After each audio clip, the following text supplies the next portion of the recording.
First question है 10.2 से x अक्ष एवं वाई अक्ष का हमें इक्वेशन फाइंड करना है।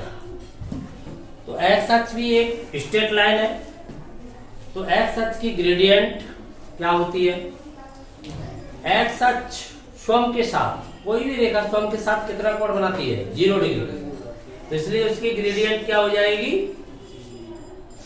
tan 0। tan 0 की वैल्यू क्या हो जाएगी? 0। तो एक्स अक्ष की प्रवणता क्या होती है? 0। एक्स अक्ष पर एक बिंदु चाहिए और प्रवणता चाहिए, तो बिंदु ढाल रूप से इक्वेशन आ जाएगा। तो बताइए एक्स अक्ष पर कौन सा बिंदु है? 0 0। क्यों? मूल बिंदु से एक्स और वाई दोनों ही अक्ष गुजरते हैं, दोनों का इंटरसेक्ट पॉइंट जो प्रतिच्छेद बिंदु है वही तो होता है 0 0। तो एक बिंदु मिल गया आपको, ग्रेडियंट भी मिल गई, तो फिर रेखा के किस रूप का प्रयोग करना चाहिए? बिंदु ढाल रूप का, पॉइंट स्लोप फॉर्म का, जैसे डाटा मिल रहा है वैसे प्रयोग करना चाहिए। तो हम ये इस बात को जानते हैं, एक्स अक्ष की जो ढाल है,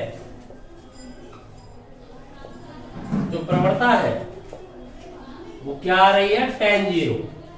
जो सम के साथ 0 एंगल बनाएगा, tan 0 की वैल्यू 0।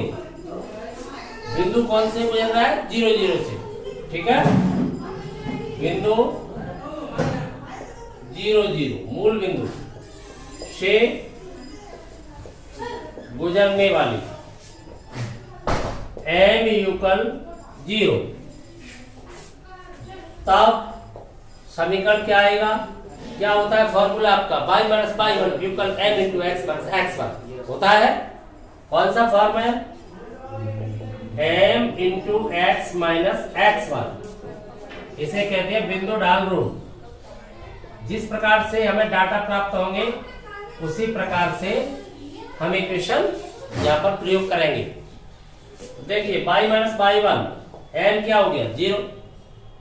अब इसके अंतर्गत लगा भी दोगे तो क्या हो रहा है? 0 ही हो गया। समझ गए ना? तो क्या प्राप्त हुआ इक्वेशन? y = 0। यही एक्स अक्ष का समीकरण है। अब हमें फाइंड करना है y अक्ष का समीकरण। पुनः मूल बिंदु से तो y अक्ष भी गुजर रहा है, कॉमन पॉइंट है, दोनों का इंटरसेक्ट पॉइंट है। 0 0 से जाने वाली ऐसी रेखा है, बिंदु तो 0 0 हो गया। प्रवणता क्या हो जाएगी? कोई रेखा एक्स अक्ष की दिशा के साथ जो कोण बनाती है, उस कोण की टेंजेंट ही उसकी स्लोप होती है। तो एक्स अक्ष के साथ वाई अक्ष कितना कोण बनाता है? 90 डिग्री। तो वाई अक्ष का ग्रेडियंट क्या हो जाएगा? tan 90। अपरिभाषित tan 90 डिग्री क्या हो गया? अनंत।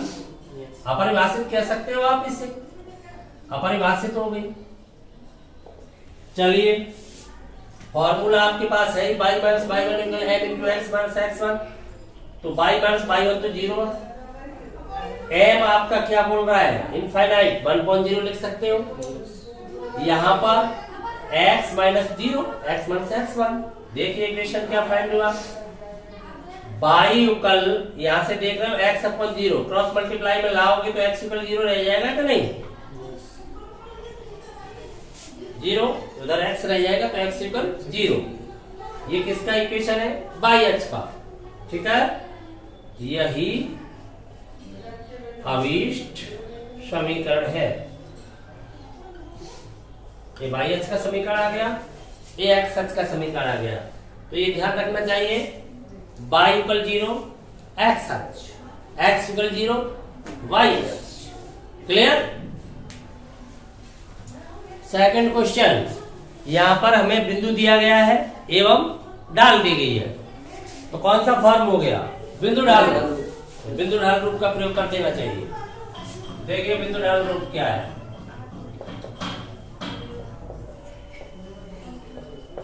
Slope intercept form y - y1 = m × x - x1।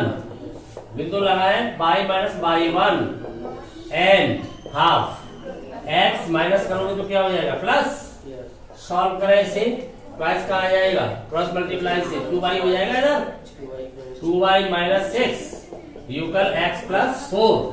पहले x वाला पद लिखोगे, उधर ट्रांसफर करोगे तो -2y, ये कितना हो जाएगा 10। युगल 0, यही अभीष्ट समीकरण। क्लियर?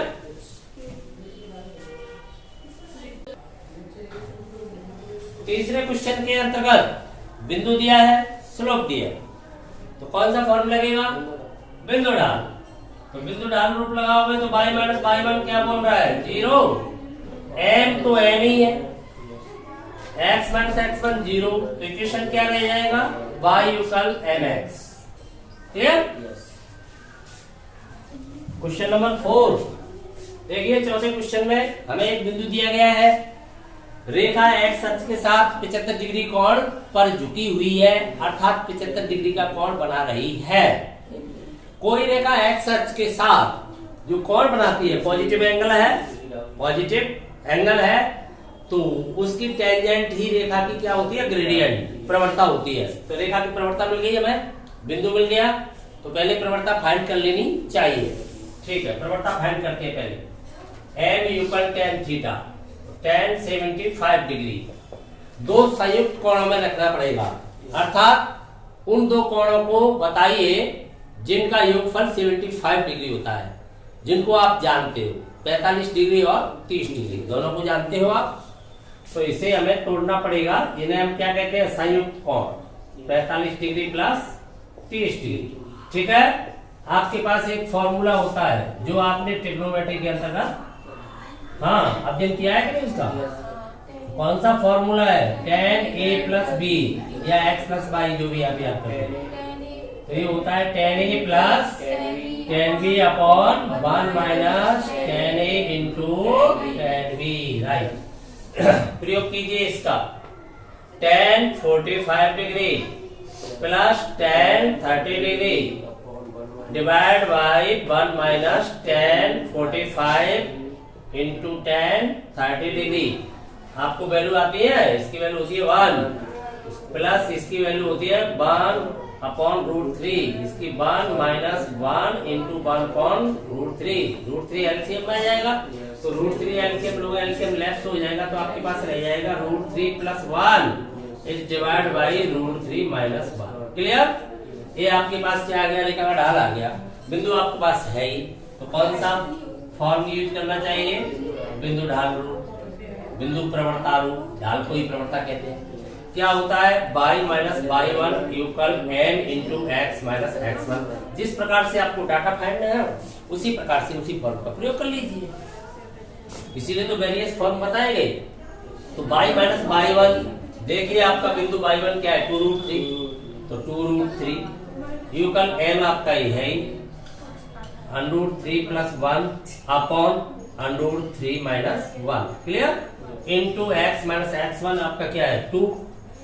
चलो सॉल्व करें, क्रॉस मल्टीप्लाई कराओगे, √3 माइनस 1 इंटू y यहाँ पर आ जाएगा। इससे मल्टीप्लाई करेगा तो दोनों स्टेप आएंगे, तो यहाँ से करेगा तो 3 हो जाएगा, 3 दूनी 6, तो माइनस का कितना हो गया? 6। ये माइनस माइनस प्लस हो जाएगा, तो प्लस का हो जाएगा आपके पास 2√3। ये मल्टीप्लाई x करेगा, तो x को तो अलग अलग करने से कोई फायदा नहीं है, एक ही कोफिशिएंट, एक ही गुणांक रखिए, ये अलग अलग कर दीजिए, तो माइनस का हो जाएगा 2√3, ये माइनस का हो जाएगा 2। क्लियर? आगे x वाला पद पहले लिखिए, तो x वाला पद है आपका √3 प्लस 1 x मल्टीप्लाई में। ठीक है, समझ में आ रहा है? इसे उधर ले जाओगे तो माइनस आ जाएगा, तो माइनस का हो जाएगा √3 माइनस 1 बाई। अब देखिए इसको भी उधर ले जा रहे हो, तो ये 6 प्लस का जाएगा, तो उधर जाके 4 बचेगा, 2 माइनस का है, तो उधर जाके एक तरफ ला रहे हो ना, तो क्या हो जाएगा? 4 हो जाएगा। ये 2√3 है, वो भी माइनस का है, तो दोनों माइनस के हो जाएंगे, तो माइनस के कितने हो जाएंगे? फिर 4√3 हो जाएंगे, इक्वल क्या रह जाएगा? 0। सब आपने एक तरफ भेज दिया। अब आप क्या कर सकते हो? अब तो बस इतना ही कर सकते हो, माइनस √3 माइनस 1 बाई, इनसे कॉमन ले सकते हो 4, तो 4 कॉमन लोगे तो क्या हो जाएगा? 1 माइनस √3 इक्वल 0। यही अभीष्ट समीकरण है। क्लियर? 5वें क्वेश्चन के अंतर्गत कोई रेखा x अक्ष को मूल बिंदु से बाईं ओर 3 इकाई दूरी पर इंटरसेक्ट करती है। एवं उसकी ढाल -2 है, तो उस रेखा का हमें समीकरण फाइंड करना है। तो यहां पर हम बिंदु ढाल रूप का भी प्रयोग कर सकते हैं, क्योंकि रेखा पर एक बिंदु आपको फाइंड होना है। कौन? -3 0। जिस बिंदु के निर्देशांक जिससे रेखा गुजर रही है वो क्या हो जाएंगे? -3 0 हो जाएंगे। दूसरी फॉर्म आप प्रयोग में लाए तो कौन सी फॉर्म है वो? ढाल अंतःखंड, क्योंकि 3 इकाई का अंतःखंड भी काट रही है, लेकिन ध्यान रहे बाईं ओर काट रही है, तो कैसा यूज होगा? नेगेटिव। क्लियर? नेगेटिव यूज होगा। ग्रेडियंट आपको मिल ही रहा है, तो बताओ कौन सा फॉर्म यूज करें? ढाल अंतःखंड लगा दो। तो ढाल अंतःखंड रूप लगाओगे तो एक्स अक्ष वाला क्या होता है? बाई अक्ष वाला होता है y = mx + c। एक्स अक्ष के साथ बनाती है तब y = m × x - d। ये होगा y = m × x - d। d की वैल्यू आपको यहाँ फाइंड हो रही है, कितनी फाइंड हो रही है? d = -3, m = क्या है? -2। क्लियर? बाई हो रहा है ना, इसलिए नेगेटिव हो गया d। लगाइए वैल्यू, y = -2, x प्लस हो जाएगा ये। तो देखिए x को इधर लाऊंगा तो 2x + y प्लस के 6 हो जाएंगे, = 0। ये रेखा का समीकरण प्राप्त होगा। देखिए छठवां प्रश्न किस प्रकार से है। यहाँ पर कोई रेखा x अक्ष की धन दिशा के साथ कितना डिग्री एंगल बना रही है? 30 डिग्री, एवं y अक्ष को मूल बिंदु से ऊपर की ओर कितने इकाई दूरी पर? 2 इकाई दूरी पर इंटरसेक्ट करती है, तो अर्थात बाई अंतःखंड मिल गया आपको। एंगल मिल रहा है एक्स अक्ष की पॉजिटिव डायरेक्शन में, वामावर्त, तो क्या मिल जाएगी? ग्रेडियंट। तो ग्रेडियंट भी मिल रहा है, इंटरसेप्ट भी मिल रहा है, तो क्या लगाना चाहिए? ढाल अंतःखंड। आप बिंदु ढाल लगाना चाहते हो तो बिंदु क्या हो जाएगा वहां पर? 0 2 से गुजर जाएगी, तो बिंदु ढाल भी लगा सकते हो। तो मैं सीधा यहाँ पर क्या लगा देता हूँ? ढाल अंतःखंड। तो ढाल अंतःखंड रूप लगाना चाहिए। तो ढाल क्या बन जाएगी? tan 30। कितना आ जाएगा इसका मान? 1/√3। ठीक है। बिंदु और आपका सी का मान, सी की वैल्यू आपकी कितनी है? 2। तो क्या होता है ढाल अंतःखंड रूप? ढाल अंतःखंड रूप बाई युगल mx + c, बाई अक्ष के साथ बनाती है तब। तो बाई युगल m कितना है? 1/√3, x + c कितना है? 2। क्रॉस मल्टीप्लाई करोगे तो ये क्या हो जाएगा? √3 युगल x + 2√3। एलसीएम लोगे कि नहीं? एक साथ लिखोगे तो x - √3 + 2√3 = 0। ये रेखा का इक्वेशन फाइंड हो। क्लियर? कोई रेखा 2 बिंदुओं से गुजर रही है तो उसका समीकरण क्या होता है? 2 बिंदु रूप y - y1 = y2 - y1 x2 - x1 × x - x1। ये x1 y1 तो ये x2 y2। क्लियर? तो कौन सा रूप लगाना चाहिए? 2 बिंदु रूप। अपने आप पता चल जाएगा डाटा किस प्रकार से प्राप्त हो रहे हैं, उसी फॉर्म का प्रयोग करना। 2 बिंदु रूप 2.4 क्या होता है? y - y1 = y2 - y1 x2 - x1 × x - x1। ये प्रवणता बन जाती है। कोटि अवान्तर बटे भुजा। x1 y1 के नजरिए से देखिए, इसे x2 y2 के नजरिए से देखिए। केवल आपको नजरिया बदलना है, नजारे बदल जाएंगे। तो आपने x1 y1 यहाँ, x2 y2 यहाँ, इसी प्रकार से तो शिफ्ट कर रखा है। चलो बोलिए, डाटा दो। क्या हो जाएगा? y1 1 युगल y2 -4 -y1 x2 माइनस करोगे तो प्लस, x - x1 करोगे तो क्यों प्लस हो जाएगा, तो ये भी हो जाएगा 12। क्लियर? सॉल्व करो, कितना हो गया? 3 मल्टीप्लाई में आएगा तो क्या हो जाएगा?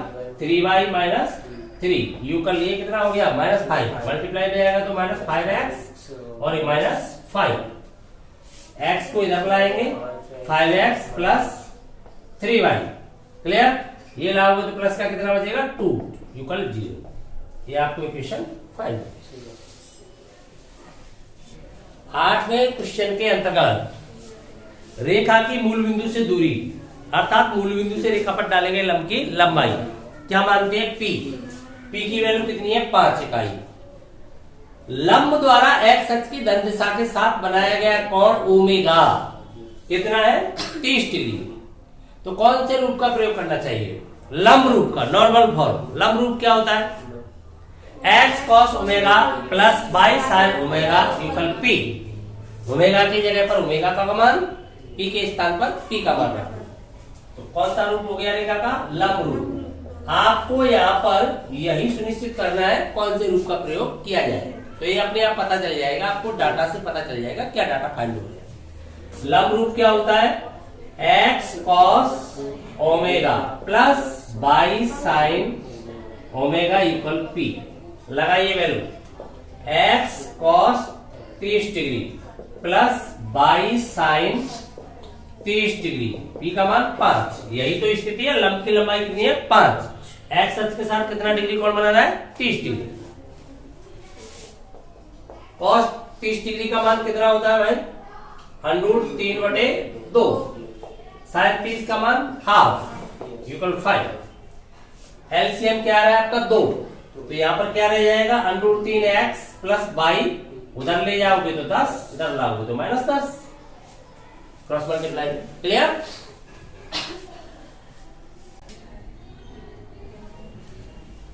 क्वेश्चन नंबर 9, त्रिभुज PQR के शीर्ष हमें प्राप्त हो रहे हैं, तब हमें R से जाने वाली माध्यिका का समीकरण फाइंड करना है।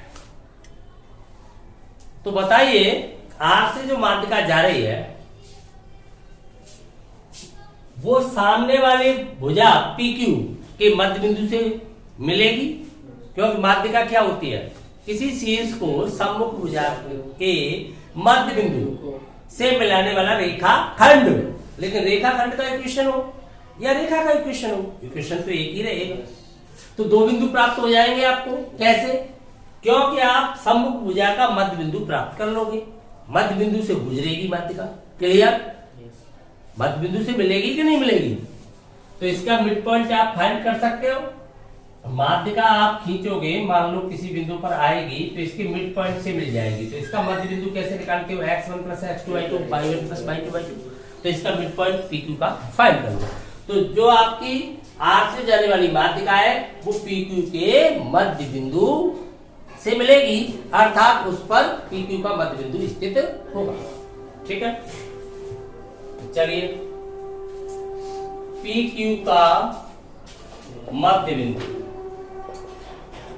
क्या आ जाएगा? Mid point x1 plus x2 y2 -2 plus 2y2।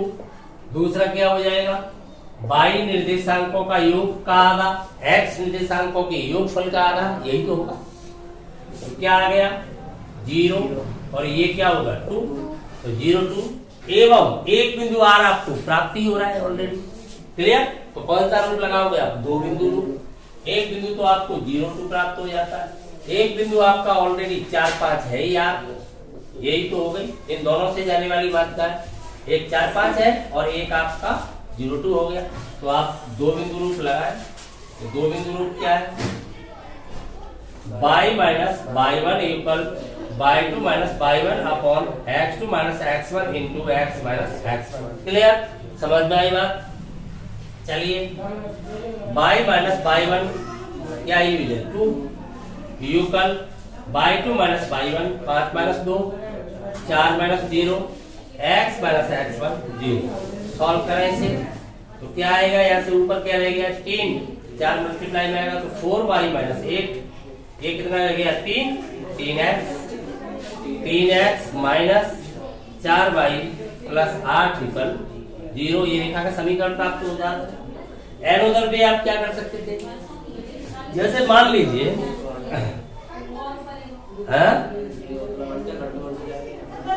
देखिए इंटरसेप्ट यहाँ नहीं काट रही रेखा, इंटरसेप्ट में कैसे डाल सकते थे आप? 2 बिंदु रूप आपको सीधे 2 बिंदु प्राप्त हो जाते हैं, तो मिड पॉइंट आप फाइंड कर लेते हो। और मिड पॉइंट माध्यिका की यहाँ पर डेफिनेशन का प्रयोग किया गया है। माध्यिका क्या होती है? किसी शीर्ष को सम्मुख में जाकर मध्य बिंदु से मिलाती है। तो मध्य बिंदु आप फाइंड कर लोगे। मध्य बिंदु फाइंड करने से आपको कितने बिंदु प्राप्त हो गए हैं? दो बिंदु प्राप्त होने से आपने 2 बिंदु का प्रयोग कर लिया। सबसे इजी है, ठीक है। 10वें क्वेश्चन के अंतर्गत हमें जिस रेखा का समीकरण ज्ञात करना है वो बिंदु -3, 5 से गुजर रही है एवं एक दी गई रेखा जो 2 बिंदुओं से गुजरती है उस पर वो परपेंडिकुलर है। अलग से आप बना के दे सकते हो, ये तो आपका आयती तंत्र लेकर के बनाया गया है। आप ये समझें, 2 बिंदु है आपके, एक है -3, 6, एक बिंदु है आपका 2, 5। इन दोनों बिंदुओं से कोई रेखा गुजर रही है, दोनों बिंदुओं से। इस रेखा पर क्या है? परपेंडिकुलर। कोई लाइन क्या है? परपेंडिकुलर, लंबवत है, लंबवत है। और वो खुद कहां से गुजर रही है? वो खुद बिंदु से 2 और 5 से जाती है। खुद बिंदु किससे जाती है? 2, 5 से। आप रफ स्केच बना के देख सकते हो। इस रेखा पर क्या है? परपेंडिकुलर। जहां कहां से रही है? 2, 5 से। आयतिक तंत्र में ऐसे देख सकते हैं। क्लियर? तो इस रेखा का हमें इक्वेशन फाइंड करना है जो इन दोनों बिंदुओं से जाने वाली रेखा के साथ 90 डिग्री का कोण बनाती है और स्वयं बिंदु 2, 5 से गुजरती है। तो रेखा पर एक बिंदु तो हमें ऑलरेडी प्राप्त हो रहा है। हमें जरूरत है केवल उसकी ग्रेडियंट की, उसकी ढाल की। तो ढाल कैसे लाए? उसकी लंब रेखा की ढाल तो मिल रही है ना 2 बिंदु से, लंब रेखा की ढाल मिल रही है। तो लंबवत रेखाओं की ढाल में क्या संबंध होता है? उनकी ढालों का गुणनफल है वो -1 होता है। या ये कहें कि एक दूसरे की ढाल का ऋणात्मक व्युत्क्रम होती है, अर्थात उसे उल्टा करके चिन्ह बदलने से प्राप्त हो जाएगी। क्लियर होगी बात? तो देखिए, बिंदु तो रेखा पर है ही ऑलरेडी, 2, 5 से जा रही है वो। तो ढाल क्या कर लेते हैं हम? तो ढाल क्या होना चाहिए रेखा का?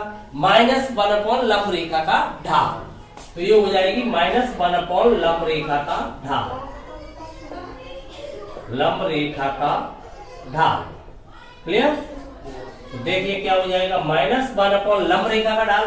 तो लंब रेखा जा रही है -3, 6 एवं 2, 5 से। ये -3, 5 से है, ये -3, 5 है। ये आपकी लंब रेखा कहां से जा रही है? इन 2 बिंदुओं से। तो निकालिए y2 - y1 x2 - x1 कोटियों का अंतर बटे भुजाओं का अंतर। तो क्या हो जाएगी? 5 - 6 अपॉन 2 प्लस हो जाएगा, घटाओगे तो प्लस नहीं होगा, ये 2 + 3 तो कितनी आ जाएगी? देखिए यहाँ पर क्या बचा आपका? -1/5। माइनस माइनस कैंसिल हो जाएगा तो केवल क्या रह जाएगी आपके पास? 1/5 का 5 रहेगी। ये तो आपकी ग्रेडियंट मिल गई, बिंदु आपके पास है ही। तो कौन से फॉर्म का प्रयोग करोगे आप? बिंदु ढाल का। तो बिंदु ढाल रूप क्या होता है? y - y1 = m × x - x1। Clear? तो यहाँ से y - y1 क्या है? रेखा जिस बिंदु से जा रही है -3, 5 से जा रही है, -5। ढाल कितना है आपका? 5 × x माइनस करोगे तो प्लस। क्या इक्वेशन फाइंड हुआ आपको? 5x - y, 5x - y। ये 5 उधर ले जाओ तो 15 पहले से, वहां पर कितना हो जाएगा? 20 = 0। ये रेखा का इक्वेशन आपको फाइंड हो जाता है। n उधर पे आप इसे ऐसे भी कर सकते हो, ध्यान दें इधर। आप इस रेखा का इक्वेशन फाइंड कर लें तो इसके लंब रेखा का समीकरण आ जाएगा। लंब रेखा, समझना बात? लंब रेखा का समीकरण फाइंड करोगे तो आप, ये रेखा है वो इसके लंब है, तो इसके लंब रेखा का इक्वेशन मान लें आप। इसके परपेंडिकुलर लाइन का इक्वेशन मान के, इससे गुजार के आप वहां पर जो अचर राशि है उसका मान ले सकते हो सीधा। कैसे मान सकते हो? जैसे इससे जाने वाली रेखा का समीकरण आप सीधा फाइंड करते हैं तो लंब रेखा का समीकरण आ जाएगा आपके पास। किसका आ जाएगा? लंब रेखा। लंब रेखा का समीकरण 2 बिंदु है उसके पास, फाइंड कर लो। तो लंब रेखा का समीकरण क्या होगा? y - y1, बोलिए y1 कोई सा भी लगा लो, उसे यूज कर लो, ऐसे यूज कर लो। y - y1 6 equal y2 - y1 5 - 6 upon x2 - x1 2 + 3 into x - x1 +3 हो जाएगा। ये आ गया। तो यहाँ से क्या आएगा? देखो, ये आपके पास माइनस है, ये हो गया 5 से मल्टीप्लाई आएगा तो 5/, -5 से मल्टीप्लाई आ रहा है ना, 30 हो गया। यूकल यहाँ से -1 से मल्टीप्लाई जा रहा है, -1 - 3 ये तो हुआ। तो क्या प्राप्त हुआ आपको? x प्लस 5y, और ये कितना हो जाएगा टोटल आपके पास 3 कम हो जाएगा तो माइनस के 27 रह जाएंगे, विकल्प 0। ये आपको समीकरण प्राप्त हुआ है जो इसके लंब जा रही है, लेकिन आपको रेखा L का इक्वेशन चाहिए, तो आप इसके लंब रेखा का समीकरण मान लो। माना लंब रेखा, रेखा L का समीकरण, वो लंब है ना इसकी, माना L का समीकरण, L इसके लंबवत है। तो लंब रेखा में क्या होता है, लंब रेखा में x और y के गुणांक इंटरचेंज कर दिए जाते हैं। क्यों? प्रवणता लंब रेखा की -1 हो जाती है, तो प्रवणता होती है -x का गुणांक बटे y का गुणांक, तो वहां पर क्या बन जाती है, वो y का गुणांक बटे x का गुणांक, माइनस खत्म, -1 किया आपने। तो डायरेक्ट हम क्या कर लेते हैं, लंब रेखा का समीकरण ये आना चाहिए 5x माइनस y, यहाँ चिन्ह बदल देते हैं y का, माइनस y। अब ये अचर राशि नहीं पता हमें, तो प्लस सी यूकल 0, उसको हमने सी मान लिया या के मान लिया, कोई कांस्टेंट मान लिया। ये रेखा इसके लंब है, क्योंकि इसकी प्रवणता क्या आएगी, -x का गुणांक अपॉन y का गुणांक, -1/5। इसकी प्रवणता क्या आ जाएगी 5, उसका ऋणात्मक व्युत्क्रम, तो ये आपस में गुणांक इंटरचेंज कर दो, y का चिन्ह बदल दो, तो ये इसके लंब हो जाएगी। केवल बदलेगा तो अचर। अब अचर कैसे ज्ञात करोगे, यह बिंदु -3 5 से जा रही है, तो इसको सेटिस्फाई करेगा, इससे अचर आ जाएगा। यह बिंदु -3 5 से जाती है तो संतुष्ट करेगा। संतुष्ट का मतलब x के स्थान पर -3, y के स्थान पर 5 रखिए यहाँ पर, तो -3 रखोगे तो तब क्या हो जाएगा, देखो 5 -3 से 15, माइनस का 15 हो गया। यहाँ पर क्या रखोगे 5, तो -5 प्लस सी यूकल 0, तो यहाँ से सी की वैल्यू क्या आ गई है आपकी 20, सी का मान यहाँ पर लगा दीजिए, रेखा का समीकरण आ गया। अतः अभीष्ट समीकरण क्या आ जाएगा, अतः अभीष्ट समीकरण आपको प्राप्त हो जाएगा 5x minus y plus 20 equal 0। यही तो प्राप्त होना था। एक बार फिर समझिए, घबराने की जरूरत नहीं है। ये तो आपको ज्यामिति में स्थिति देखी है आपने, वास्तविक स्थिति ये है। आप तो रफ स्केच बनाए, कैसे भी बना सकते हो, ठीक है, अपनी जानकारी के लिए। तो दो बिंदु से जाने वाली रेखा पर लंब है, इसका मतलब हमें उसकी ग्रेडियंट मिल जाएगी। क्यों? क्योंकि दो बिंदु से जाने वाली रेखा की प्रवणता मिल जाएगी, और हम जानते हैं कि उसका ऋणात्मक व्युत्क्रम लंब रेखा की होती है, सबके समांतर रेखाओं के लिए तो इक्वल होती है। तो इसलिए इसकी प्रवणता हमने निकाल ली, निकालने के बाद उसका -1 कर लिया, जिससे हमें इसकी प्रवणता मिल गई। बिंदु उस पर ऑलरेडी है, इस बिंदु से जा रही है, तो बिंदु डाल का हमने प्रयोग कर दिया एक। और दूसरी बात, हम उस लंब रेखा का इक्वेशन ही फाइंड करते हैं सीधा। इक्वेशन हमने फाइंड कर लिया दो बिंदु रूप से, इक्वेशन आ गया तो उसके लंब रेखा है ये, तो इसका इक्वेशन क्या हो जाना चाहिए, केवल अचर ही तो बदलेगा, x और y के तो मात्र आपस में गुणांक बदल दो। क्यों? प्रवणता -1 करनी है ना, तो गुणांक की तो इंटरचेंज करनी है। गुणांक बदलने के बाद चिन्ह भी बदलना है, तो x को तो हम पॉजिटिव बना के लिखते हैं पहले पद को, तो y का चिन्ह बदल दो, अगर वो प्लस है तो माइनस कर दो, माइनस है तो प्लस कर दो।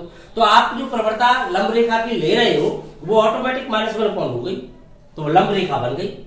लेकिन अचर अज्ञात है, अब अचर नहीं पता है क्या आना चाहिए, तो माना कि वो सी है, माना कि वो के है, मान लिया। लेकिन जो प्रतिबंध है इस बिंदु से गुजरेगी, तो ये बिंदु इसके ऊपर स्थित है, तो एक प्रतिबंध चाहिए एक राशि को ज्ञात करने के लिए, तो हमने उस बिंदु से इसे गुजार दिया। बिंदु से कैसे गुजारते हैं, x के स्थान पर x कोऑर्डिनेट, y के स्थान पर y कोऑर्डिनेट कर दिया, इससे उस अचर का मान आ गया, लेकर के इसी रेखा में रिप्लेस कर दिया। तो ऐसे भी प्राप्त कर सकते हो, है? जरूरी थोड़ी है कि एक वे से चले, हमें हर वे आना चाहिए, क्योंकि हम यहाँ पर क्वेश्चनों को सॉल्व किस लिए कर रहे हैं, जो हमने थ्योरी, जो हमने सीखा है यहाँ पर, क्या हम वास्तव में उसको सीख पाए हैं? क्वेश्चन करना हमारा उद्देश्य कदापि नहीं है, क्वेश्चन तो वो माध्यम है जिनसे हम उस थ्योरी को सीखना चाहते हैं। समझ गए ना? केवल हम क्वेश्चन करने रट के क्या होगा, उनसे भूल जाएंगे, भूल जाएंगे। 1 महीने याद रखोगे, रट के कितने याद रख लोगे? आप रटोगे तो ज्यादा से ज्यादा 1 महीने याद रखोगे, फिर भूल जाओगे। 8 दिन बाद भूलता है बच्चा, फिर रट लेता है, फिर भूलता है, फिर एग्जाम आएगी, फिर रट लेगा, रटेंगे विद्या तो भूलेगी। तो क्वेश्चनों की तो कोई अहमियत ही नहीं है, केवल उन फॉर्म को समझना है कि रेखा के इक्वेशन इस स्थिति में दिया है तो हम कैसे प्राप्त करें, ये फॉर्म आती है तो हम कैसे प्राप्त करें। तो केवल एक तरीका थोड़ी है, हर तरीके पे आपको फोकस करना है कि यहाँ से हम बिंदु ढाल भी लगा पा रहे हैं, उसके लंब रेखा का समीकरण मान के भी प्राप्त कर पा रहे हैं। ठीक है।